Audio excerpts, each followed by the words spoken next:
Hola amigos, bienvenidos a un nuevo video de nuestro canal Medinic. Les hablo Sebas Brizuela, soy médico interno del sexto año de la carrera de medicina y seré el expositor en este video. Vamos a continuar hablando sobre el bloque de fisiología y explicaremos el tema de hipertensión arterial según la JNS7. Si aún no te has suscrito al canal, te invito a hacerlo. Síguenos en nuestra página en Facebook y te comento que ahora también estamos en Instagram y aparecemos como Medinic 2022. Bueno, sin más, no te muevas porque vamos a continuar con la explicación de la hipertensión arterial según la JNS7. Y bueno, los tópicos que vamos a hablar va a ser sobre la definición de la hipertensión arterial, la epidemiología, principalmente en Latinoamérica, cuáles son los factores de riesgo relacionados a la hipertensión arterial, los mecanismos fisiopatológicos implicados en la elevación de la presión arterial, cómo se clasifica la hipertensión arterial, toma correcta de la presión arterial, solo que los invito a ver el último video que subimos, que es la toma correcta de la presión arterial, donde explicamos mejor esto. Vamos a hablar también de los signos y síntomas y finalizaremos hablando sobre el tratamiento. Trataremos de hablar un poco sobre el tratamiento, pero relacionándolo con los mecanismos fisiopatológicos implicados en la elevación de la presión arterial. ¿Cómo definimos hipertensión arterial? Para hablar un poco sobre la definición de la hipertensión arterial, vamos a hablar qué es la presión arterial. Y es que la presión arterial es la fuerza que ejerce la sangre hacia los capilares sanguíneos y está determinada por la resistencia vascular y por el gasto cardíaco. Entonces, si la resistencia vascular aumenta o el gasto cardíaco aumenta, la presión arterial va a aumentar. Y todo valor que pase los valores normales, entonces va a ser llamado hipertensión arterial. Hay una serie de clasificaciones de hipertensión arterial, pero en este video vamos a hablar de la que está indicada en la JNS7, que habla que la hipertensión arterial es un incremento permanente de los valores de la presión arterial, hablando de una presión arterial sistólica mayor o igual a 140 milímetros de mercurio y una presión arterial diastólica mayor o igual a 90 milímetros de mercurio. Para hablar de cómo se desarrolla la hipertensión arterial, a mí me gusta explicar un poco con el ejemplo de la manguera de regar. Pero bueno, dice que la hipertensión arterial, para que se desarrolle hipertensión arterial, esto está dado por una disfunción endotelial. Hay una ruptura entre el equilibrio de aquellos factores que son vasodilatadores y los factores que son vasoconstrictores. Entonces, cuando este equilibrio se pierde, entonces se desarrolla hipertensión arterial y esto se da por una disfunción del endotelio. Y ahorita que estemos explicando la fisiopatología, cuando entremos a fisiopatología voy a explicar a qué me refiero con disfunción endotelial y la pérdida del equilibrio. Entonces, hablando de la manguera de agua, podemos ver dos imágenes. La primera imagen es una persona que está regando a chorro normal o a chorro medio y otra persona que está colocando su dedo en la luz de la manguera para aumentar el flujo de sangre. Básicamente eso es lo que pasa con la presión arterial. Básicamente, no sé si ustedes cuando imagino que los mandaban a regar las plantas o algo así, y decían, bueno, quiero regar más rápido, quiero que ya terminar de regar, ustedes le colocaban el dedo en la luz de la manguera y el flujo de agua era mucho más rápido. Entonces, cuando la luz de la arteria o del vaso sanguíneo disminuye, el flujo de sangre se vuelve mucho más rápido. O sea, es la misma cantidad de sangre, pero está viajando mucho más rápido y de forma turbulenta. Ya, entonces, esto es lo que pasa con la presión arterial. Cuando hay una lesión en el endotelio, una alteración estructural en el endotelio, el endotelio se contrae o se hipertrofia, entonces las presiones arteriales aumentan, la resistencia vascular aumenta y las presiones se elevan. Muy bien, vamos a hablar de la epidemiología de la hipertensión arterial y las enfermedades cardiovasculares. ¿Por qué de las enfermedades cardiovasculares? Porque la hipertensión arterial es el principal factor de riesgo para desarrollar enfermedades cardiovasculares, así como ataques cardíacos, como insuficiencia renal como tal, como angina de pecho, insuficiencia cardíaca. La hipertensión arterial es el principal factor de riesgo. De hecho, la JNS7 nos menciona que las personas entre los 40 y los 70 años, cuando tienen un aumento de la presión arterial sistólica de 20 milímetros de mercurio, y de 10 milímetros de mercurio en la presión arterial diastólica, tiende a duplicarse el riesgo de que estas personas desarrollen enfermedades cardiovasculares. Es muy importante hablar de la presión arterial y hablar de la prevención de esta. Se dice que las enfermedades cardiovasculares hoy día son la principal causa de muerte en la mayoría de los países de Latinoamérica y en la mayoría de los países en el mundo también. Para el 2000 se calculaba que en el mundo hubieran unos 100 millones de pacientes con hipertensión arterial. Estamos en el 2022 y esta cifra va aumentando constantemente. Las enfermedades cardiovasculares representan un 25% de todas las muertes en el ámbito mundial. O sea, un 25%. Y representan la primer causa de mortalidad. O sea, es muy importante hablar de hipertensión arterial. O sea, cuando hablamos de epidemiología, hablamos de datos que nos hacen saber la importancia de hablar de un tema. O sea, el 25% de todas las muertes y la primera causa de mortalidad.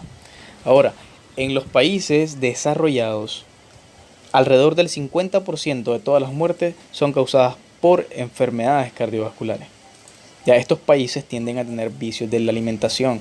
La alimentación no es una alimentación sana, son cargadas en carbohidratos, cargadas en grasa, y todo esto suma factores de riesgo, tienden a ser sedentarios, obesos, y todo esto son factores de riesgo para desarrollar enfermedades cardiovasculares, para desarrollar lesiones endoteliales y desarrollar también lo que es la hipertensión arterial, la cual es el principal factor de riesgo para desarrollar enfermedades cardiovasculares.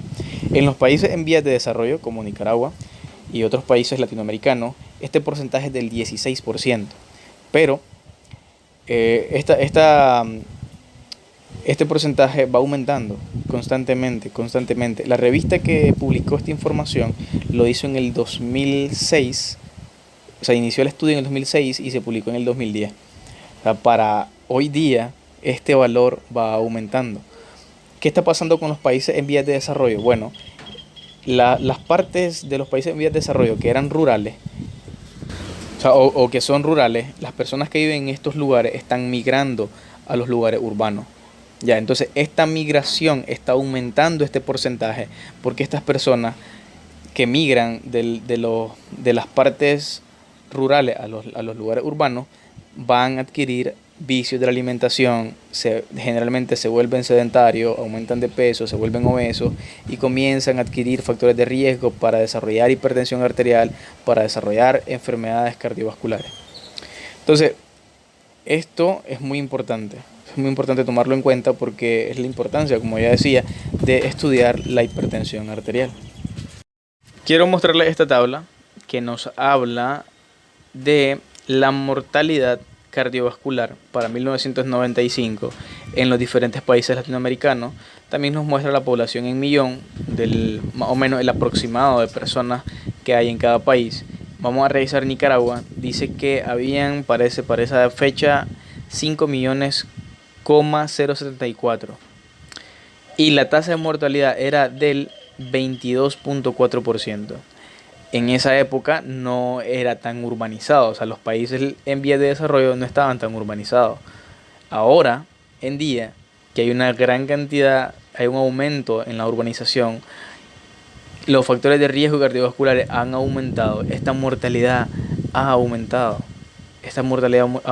y si comenzamos a revisar todos los países, y ahora en día que la urbanización ha crecido en gran cantidad, entonces todos estos factores de riesgo van a aumentar y este número que se refleja acá, que desde ya es muy importante. Por ejemplo, si vemos en Cuba el 43.5% de mortalidad cardiovascular para 1995, para hoy día esto está mucho más alto. Y por ejemplo, si vemos Uruguay 37.9%, si vemos Costa Rica el 30.7%, entonces es muy importante tomar en cuenta esto. Es muy importante ver la importancia de estudiar la hipertensión arterial como el principal factor de riesgo para desarrollar enfermedades cardiovasculares. Hablando de los factores de riesgo, hay una gran cantidad de factores que predisponen la aparición de hipertensión arterial. Cualquier factor que pueda aumentar la frecuencia cardíaca, que pueda lesionar el endotelio, que pueda aumentar la resistencia vascular, va a ser un factor de riesgo para desarrollar hipertensión arterial. El consumo del tabaco, la obesidad con un índice mayor o igual a 30 kilogramos por metros cuadrados, el sedentarismo, que estábamos mencionando, el sedentarismo es muy importante. Si miraron el tema anterior de angina de pecho, Y también el tema de insuficiencia cardíaca, también hablábamos del sedentarismo, que es muy importante. El sedentarismo es uno de los principales factores de riesgo para desarrollar enfermedades cardiovasculares y para desarrollar hipertensión arterial. Otro de los factores de riesgo es la dislipidemia, el aumento de colesterol, el aumento de triglicéridos en el torrente sanguíneo es un factor de riesgo muy importante para desarrollar hipertensión arterial, para desarrollar una placa ateromatosa, para desarrollar insuficiencia cardíaca y demás enfermedades cardiovasculares.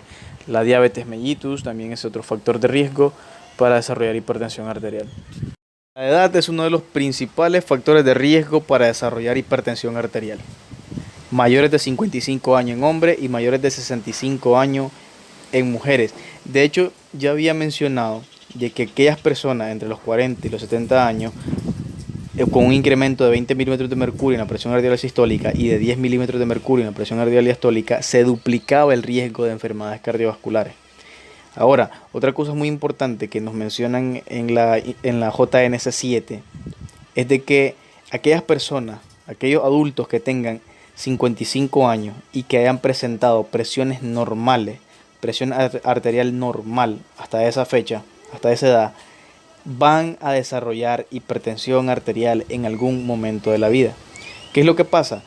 Estas personas han pasado mucho tiempo bajo efectos del estrés oxidativo, de especies reactivas de oxígeno, que ya vamos a explicar eso en la fisiopatología, lesiones constantes, microlesiones constantes en los vasos que hace que se vuelvan rígidas, que adquieran aspecto fibroso, dejen de ser tan elásticas, y todo esto va a provocar la hipertensión arterial a lo largo del tiempo. Entonces, por eso la edad es uno de los principales factores de riesgo para desarrollar hipertensión arterial. Y es por eso que la hipertensión arterial le llaman la enfermedad del adulto. O sea, que habíamos mencionado que no es una enfermedad, pero es llamada la enfermedad del adulto. Ya principalmente por eso, por todo lo que conlleva la vejez y todos los factores que se le agregan para poder desarrollar hipertensión arterial. Vamos a tratar de hablar de la fisiopatología y explicarlo de la forma más clara que se pueda. Tenemos que saber que la hipertensión arterial no tiene una fisiopatología definida o una sola fisiopatología, sino que son varios mecanismos fisiopatológicos relacionados entre sí para poder causar la elevación de la presión arterial. Más adelante vamos a estar viendo esto, vamos a tratar de explicar los mecanismos fisiopatológicos más comunes o los que están mejor explicados para que entendamos la fisiopatología de la hipertensión arterial. Para hablar de la fisiopatología tenemos que hablar de qué es la presión arterial. La presión arterial está determinada por el gasto cardíaco y la resistencia vascular periférica. Cualquier alteración en el gasto cardíaco, si cualquier mecanismo que eleve el gasto cardíaco o cualquier mecanismo que eleve la resistencia vascular periférica va a elevar la presión arterial. Entonces, estos son los denominados determinantes de la presión arterial. Ahora, el gasto cardíaco está dado por el volumen sistólico y la frecuencia cardíaca. Si se aumenta la frecuencia cardíaca, aumentamos el volumen sistólico y va a aumentar el gasto cardíaco. Si aumenta el gasto cardíaco, aumentamos la presión arterial. Entonces, quiero que recuerden esto y que tomen en cuenta esto cuando se hable de hipertensión arterial. Vamos a hablar de mecanismos que suban el gasto cardíaco y que suban la resistencia vascular periférica. Esto es lo más importante, esto es lo esencial. Ahora, la hipertensión arterial se caracteriza básicamente por una disfunción endotelial. Con el tiempo, esto no aparece de la noche a la mañana, pero con el tiempo el endotelio comienza a sufrir daño. Hay factores que van a causar que se dañe el endotelio. Una vez que el endotelio está dañado, comienza a transformarse, comienza a modificar su naturaleza y estas alteraciones llevan a la disfunción endotelial. La disfunción endotelial es la que lleva a que haya mayor resistencia vascular periférica y esta resistencia vascular periférica va a provocar de que haya menos espacio en la arteria, se aumente la fuerza del torrente sanguíneo hacia las paredes, aumenta el gasto cardíaco y aumenta la presión arterial. Entonces, ¿qué es lo que pasa? ¿Qué es lo que pasa en el endotelio? Normalmente el cuerpo está diseñado para tener un equilibrio entre factores vasodilatadores y factores vasoconstrictores. Pero cuando se pierde este equilibrio entre los factores vasodilatadores y vasoconstrictores, entonces ahí es donde aparece la hipertensión arterial. Esto lo vamos a explicar mejor más adelante. Hay factores, como decía, vasodilatadores y vasoconstrictores, que son los que van a estar involucrados en este equilibrio. Entonces, existen las endotelinas y el óxido nítrico. Aparte de la endotelina, existen otros factores. Y aparte del óxido nítrico, también existen otros factores. Entonces, ¿por qué hablo de la endotelina y del óxido nítrico? Porque son los mayores representantes de factores vasodilatadores y factores vasoconstrictores. Se dice que las endotelinas son el factor vasoconstrictor más potente que existe y puede llegar a ser de 10 a 100 veces más poderoso que la angiotensina 2. La angiotensina 2 es otro factor vasoconstrictor, que más adelante vamos a hablarlo porque el sistema renina, angiotensina y aldosterona está muy relacionado en la elevación de la presión arterial. Y el óxido nítrico pues es el factor vasodilatador más potente que existe. Entonces tiene que haber un equilibrio entre estos factores. Cuando el equilibrio se pierde, tenemos hipertensión arterial. Vamos a explicar el mecanismo fisiopatológico de las endotelinas. Existen tres tipos de endotelina, la 1, 2 y 3. La endotelina 1 es de acción sistémica y la endotelina 2 y 3 suelen ser de acción local. Como ya decíamos, las endotelinas son potentes vasoconstrictores. Entonces, en la fisiopatología de la presión arterial, lo que hay es un desequilibrio o pérdida del equilibrio que tiene que haber entre factores vasodilatadores y vasoconstrictores. Entonces, las endotelinas, que son potentes vasoconstrictores, si se altera este sistema, lo que hace es aumentar la resistencia vascular periférica, que es uno de los determinantes de la presión arterial. Decíamos que la presión arterial, sus determinantes son el gasto cardíaco y la resistencia vascular periférica. Cualquier factor que aumente el gasto cardíaco o aumente la resistencia vascular periférica va a aumentar la presión arterial. En este caso, las endotelinas lo que hacen es aumentar la resistencia vascular periférica. ¿Dónde encontramos la endotelina? Bueno, el endotelio es la principal fuente de síntesis de endotelina 1, que es la de acción sistémica, pero no es el único lugar. También es sintetizada por las células epiteliales, por las células musculares lisas de los vasos sanguíneos. También se sintetiza en el seno de numerosos tejidos y en otros lugares también los macrófagos sintetizan endotelinas, pero pues la principal fuente es el endotelio. ¿Qué factores son los que provocan la liberación o la síntesis de la endotelina? Bueno, hay una gran variedad de factores que modulan su expresión. Se pueden incluir las enzimas de la vía de la biosíntesis de las endotelinas, agentes inflamatorios. Los agentes inflamatorios pueden provocar la liberación de endotelina.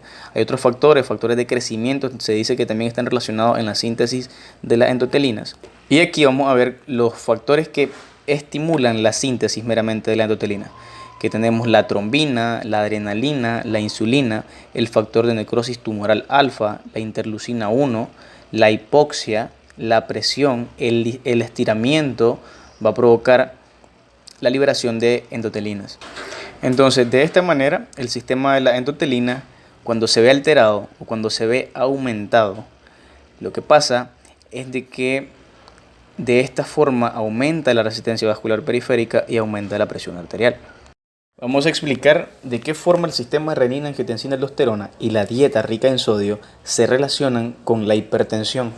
Les recomiendo, para complementar este video, que revisen el video de fisiología del sistema renina, angiotensina, aldosterona, donde explico la fisiología de este sistema, cómo pasa de ser una prorenina hasta angiotensina 2 y aldosterona, que son las moléculas activas de este sistema. A forma de recordatorio, pues vamos a decir de que inicialmente, pues a nivel del glomérulo renal, tenemos algo que se llama prorenina. La prorenina entra al torrente sanguíneo y pasa a ser renina. A nivel hepático tenemos el angiotensinógeno, que junto con la renina pasa a ser angiotensina 1. A nivel del epitelio pulmonar se tiene la enzima convertidora de angiotensina y junto con la angiotensina 1 pasan a ser angiotensina 2, que es el agente activo. Luego, la angiotensina 2 estimula la corteza suprarrenal y en la corteza suprarrenal se libera aldosterona. La angiotensina 2 y la aldosterona son potentes vasoconstrictores, pero tienen acciones a varios niveles, no solamente a nivel vascular, sino de que tienen acciones a nivel vascular como tal, a nivel del sistema nervioso central, a nivel del corazón meramente, a nivel del sistema nervioso periférico Y yo pues en el video de la fisiología del sistema renina le había hecho ese resumen y más o menos cuáles son las acciones que este sistema comienza a provocar para poder elevar la presión arterial. ¿De qué forma entra la dieta rica en sodio? Bueno, ¿cómo se activa el sistema renina? ¿Qué es lo que estimula que este sistema se active? Hay dos formas de activar el sistema renina.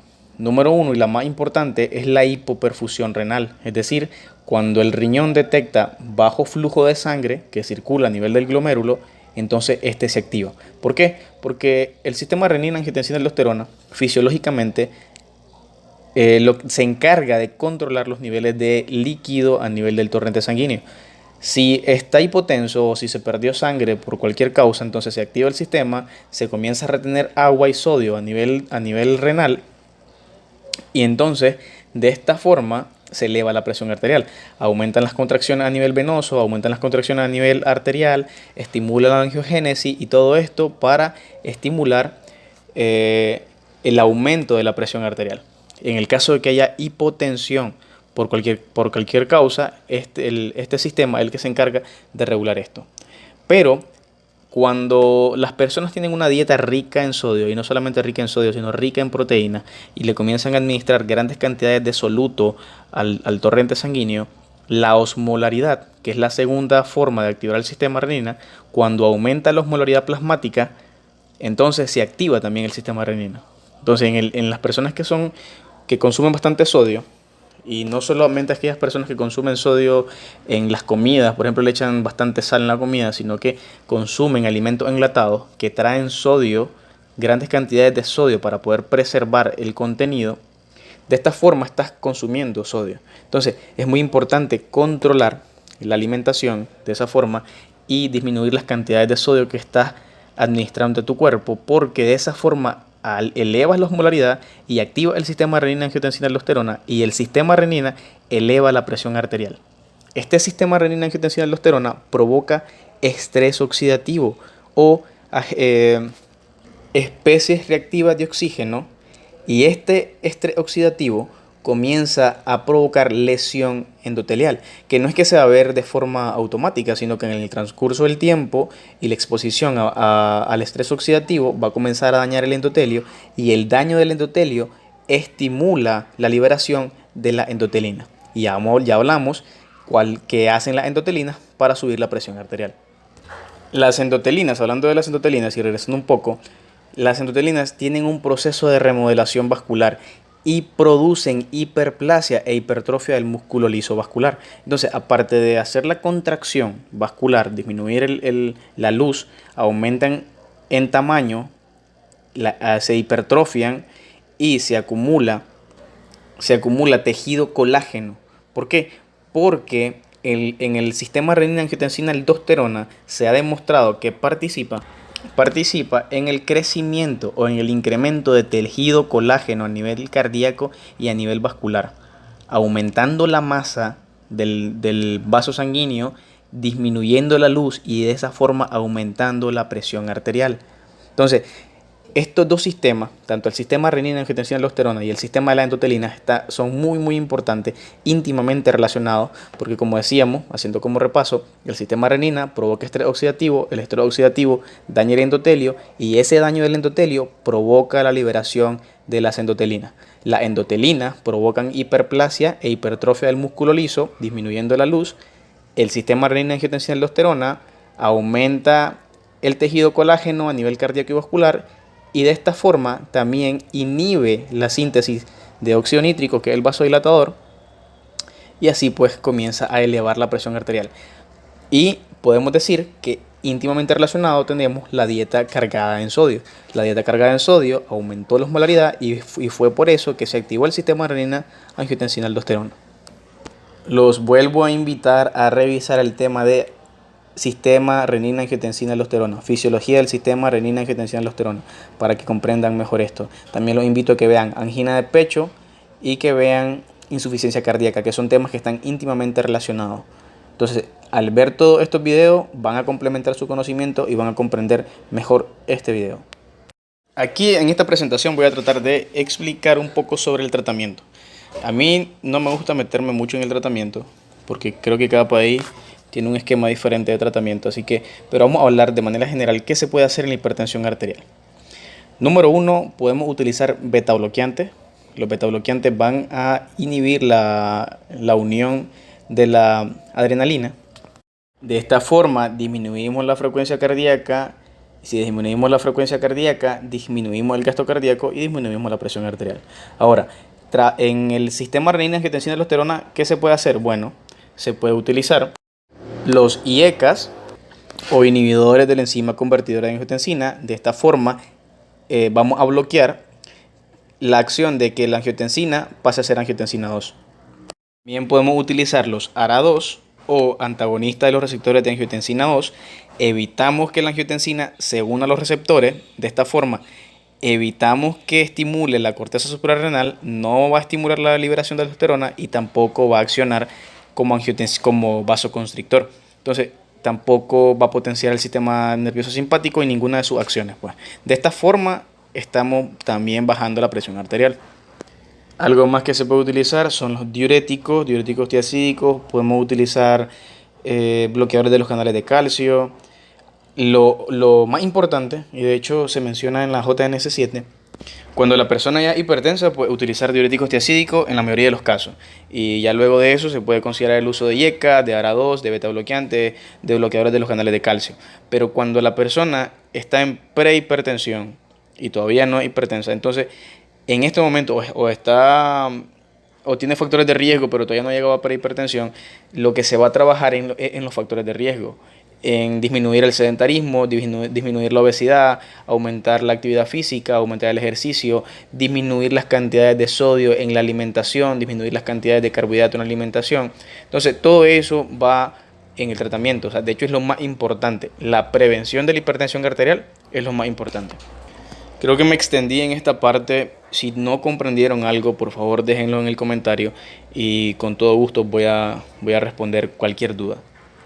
Voy a hablar un poco sobre el sistema nervioso simpático, que el sistema nervioso simpático es potenciado por el sistema renina-angiotensina-aldosterona. Entonces, el sistema nervioso simpático básicamente es un sistema de escape. Ya en el video del sistema renina-angiotensina-aldosterona yo expliqué más o menos las funciones de este sistema. Y pues es un sistema de escape, participa, aumenta las contracciones del corazón, aumenta las contracciones a nivel vascular.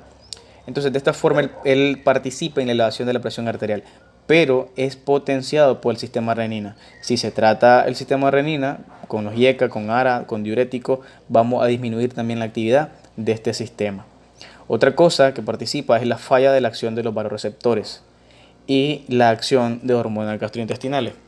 ¿Cuáles son estas hormonas gastrointestinales? Bueno, hay una gran cantidad. Dentro de ellas está la colecistoquinina, que esta hormona es vasodilatadora, de hecho. El péptido intestinal vasoactivo, la bombecina, las endorfinas, los eicosanoides y hay más. Todas estas hormonas participan en el control de la presión arterial, ya sea como vasodilatadores o como vasoconstrictores.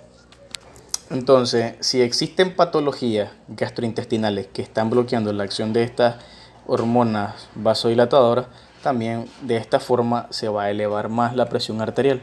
Hay más mecanismos fisiopatológicos relacionados en la elevación de la presión arterial, pero en este video vamos a hablar solamente de esto. Si ustedes conocen otros, los pueden dejar en su comentario, o si quieren saber de otros, pueden también dejar en el comentario y nosotros vamos a tratar de explicarles de la mejor manera. Vamos a hablar de cómo clasifica la JNS7 a la presión arterial. Entonces hay 4 categorías: normal, prehipertensión, hipertensión estadio 1 e hipertensión estadio 2. A diferencia de la JNS6, la JNS7 agregó la categoría de prehipertensión. Para considerar que la presión está normal, debe de estar en la presión arterial sistólica menor a 120 milímetros de mercurio y la presión arterial diastólica menor a 80 milímetros de mercurio. Prehipertensión tiene que estar en el rango de 120 a 139 milímetros de mercurio en la presión arterial sistólica y de 80 a 89 en la presión arterial diastólica. Para clasificar como hipertensión estadio 1, debe estar en el rango de 140 a 159 milímetros de mercurio la presión arterial sistólica o 90 a 99 milímetros de mercurio en la presión arterial diastólica. ¿Por qué digo O? Porque solamente se necesita de una alteración en una de las presiones, ya sea en la sistólica o en la diastólica. Si tenemos una presión arterial sistólica de 140, pero tenemos una presión arterial diastólica de 80, es decir, 140 sobre 80, este es una hipertensión estadio 1, aunque la presión arterial diastólica no entre como clasificación de hipertensión estadio 1. Igual para la hipertensión estadio 2. Si tuviéramos una presión arterial de 155, por ejemplo, en la presión arterial sistólica, y tenemos mayor de 100, el símbolo está mal ahí. Entonces, si la presión arterial diastólica ya es mayor de 100 milímetros de mercurio, entonces nosotros clasificamos como hipertensión estadio 2. ¿Por qué en la JNS7 decidieron agregar el estadio, la categoría de prehipertensión? Resulta de que esta categoría de prehipertensión se diseñó, se agregó con el objetivo de demarcar que las personas que estén en prehipertensión tienen un mayor riesgo de desarrollar hipertensión arterial, y para que se den cuenta que tienen que implementar métodos preventivos, tienen que prevenir entrar en hipertensión estadio 1. Este es el punto donde las personas se tienen que preocupar por su salud, comenzar a trabajar en su salud y no entrar en hipertensión estadio 1. De hecho, las personas que tienen una cifra en la presión arterial sistólica de 130 a 139 milímetros de mercurio y de 80 a 89 en la presión arterial diastólica, el factor de riesgo para desarrollar hipertensión se duplica. Tienen 2 veces más riesgo que aquellas personas que tienen cifras menores a esta. Entonces fue por esto que en la JNS7 agregaron esta categoría de prehipertensión con el objetivo de prevenir, y porque se dieron cuenta de que en estos niveles, las personas que ya estaban en estos niveles de presión arterial ya estaban teniendo mayor riesgo de desarrollar hipertensión arterial y de enfermedades cardiovasculares. Con esta categoría, o sea que eso fue en el 2003, la JNS7 se publicó en el 2003, y desde el 2003 ya se sabe que tenemos una categoría más de prehipertensión, y podemos ver que en una gran cantidad de centros de salud, tanto de Nicaragua, no sé si de otros países, pero en Nicaragua se ve muy frecuente que las personas creen que tener una presión arterial sistólica de 120 y una presión arterial diastólica de 80 es estar bien. Y hay personales de salud que le dicen al paciente: usted tiene una presión arterial de 120 sobre 80, usted está bien, o sea, se encuentra bien, pero no es verdad. De hecho, este paciente está en prehipertensión y ya tiene el riesgo aumentado de padecer hipertensión arterial, y desde este punto se tiene que empezar a trabajar con ese paciente. Entonces, quiero que en este video quede claro que tener una presión de 120-80 no es estar correcto. Todo lo contrario, esta persona ya está en prehipertensión y se tiene que trabajar en la prevención para que ésta no desarrolle una hipertensión estadio 1. Toma correcta de la presión arterial o la medición correcta. O sea, ¿cómo se hace la medición correcta? Hay 3 pasos fundamentales que hay que tomar en cuenta, que aquí los van a ver, pero les recomiendo que revisen el video anterior, que básicamente se enfrasca en eso, en explicar la toma correcta de la presión arterial, cómo hacerlo. Entonces son 3 condiciones: las condiciones del paciente, las condiciones del equipo a utilizar y las condiciones del examinador. Eso lo van a ver en el video anterior que yo subí. Ahorita les voy a explicar que por qué es importante hacer una toma correcta de la presión arterial. O sea, las condiciones del paciente es muy importante tomarlas en cuenta: que esté 5 minutos previo a la toma de la presión arterial, que esté calmado, que esté sentado, relajado, que el ámbito donde se va a hacer la toma de la presión arterial sea un ámbito con circulación de aire, que no haya nada que pueda alterar la toma de la presión arterial. Eso es muy importante. En el video, como les digo, yo lo explico eso. Ahora, la toma se recomienda que sea un método auscultatorio. Hoy día hay métodos automáticos, hay esfingomanómetros que tienen un dispositivo electrónico que toma la presión arterial de forma automática, pero no son recomendables.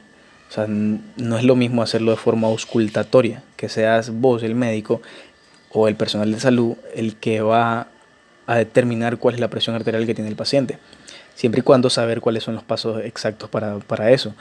Otra cosa importante es saber si la persona a quien le va a hacer la toma de la presión arterial es un paciente que tenga hipotensión postural, entonces es muy importante hacer la toma de la presión arterial de pie.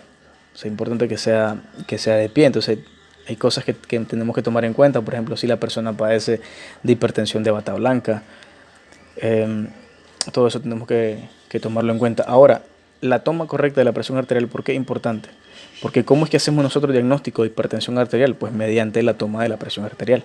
Entonces, si no sabemos cómo hacerlo, vamos a sobrediagnosticar a un paciente que no necesita, por ejemplo, iniciar con farmacoterapia y nosotros encontramos valores demasiado alterados y a lo mejor fue porque no tomamos en cuenta las condiciones del paciente, no tomamos en cuenta que el esfingomanómetro no estuviera regulado previamente y todo eso va a alterar la toma de la presión arterial.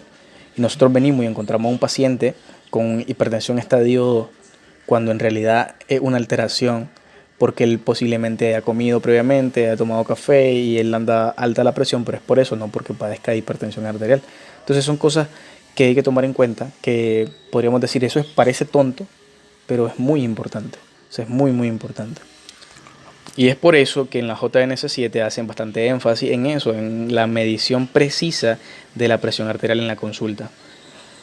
Ahora, otra cosa, a la hora de informarle a la persona cuál es su valor, no le vamos a decir, no, usted está bien. Normalmente pasa eso. Te tomas la presión, no le decía al paciente y solamente le decía está bien. O sea, tenés que informarle cuál es su presión sistólica, cuál es su presión diastólica, cómo se encuentra en ese momento y en ese momento dar recomendaciones también.